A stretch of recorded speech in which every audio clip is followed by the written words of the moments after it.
মাওয়া ফেরিঘাট পর্যটকদের জন্য নদী ভ্রমণ এবং ইলিশ ভোজনের জন্য জনপ্রিয় একটি জায়গা।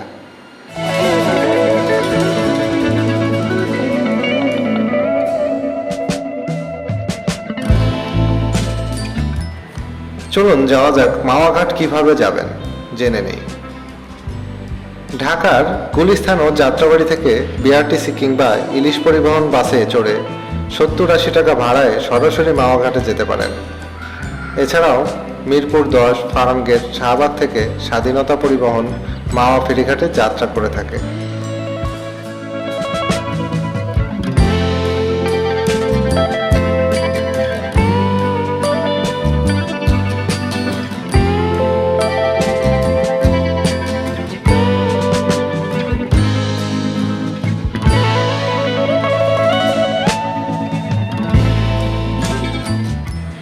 আজ আমরা মাওয়া ঘাটের স্পেশাল পানের কথা বলছি।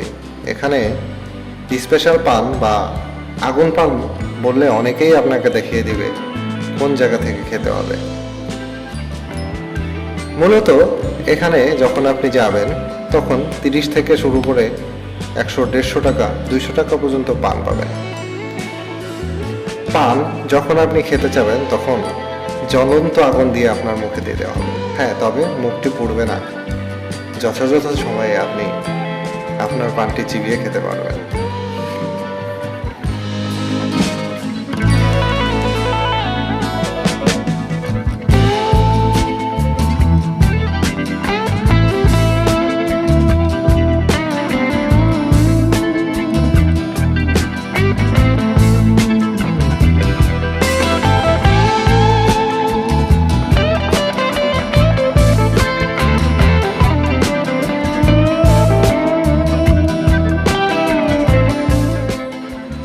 মাওয়া ফেরিঘাটের পাড়ে রয়েছে বেশ কিছু খাবারের হোটেল।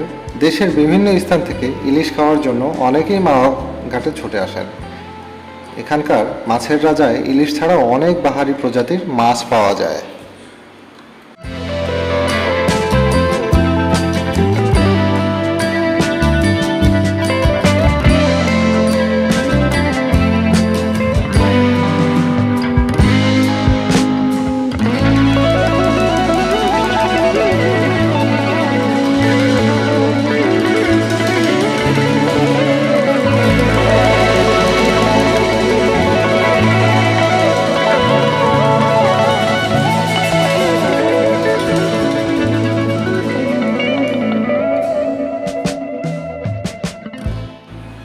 ঢাকার কাছে অবস্থান হওয়ায় চট করে পদ্মার পাড়ে এই মাওয়া ফেরিঘাট হতে দিনে গিয়ে দিনেই ঘুরে আসা যায়। তাই একদিনের ভ্রমণ করার জায়গা হিসেবে অনেকের কাছে মাওয়া ঘাটে অনেক জনপ্রিয় একটি স্থান।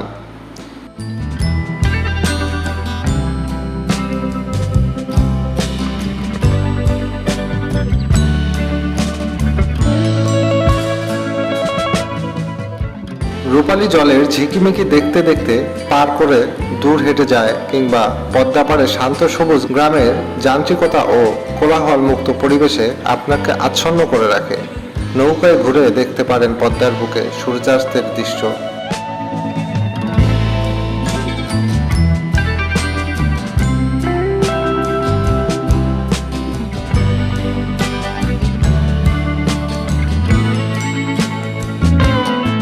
তাছাড়াও ধোয়া ওঠা গরম ভাতের সাথে পদ্মা ইলিশের স্বাদ কি আর অন্য কিছুতে মেটায় সম্ভব? আরও রোমাঞ্চকর অভিজ্ঞতা পেতে পদ্মার বুকে ভাড়ায় স্পিড বোটে এপার থেকে ওপারে যেতে পারেন।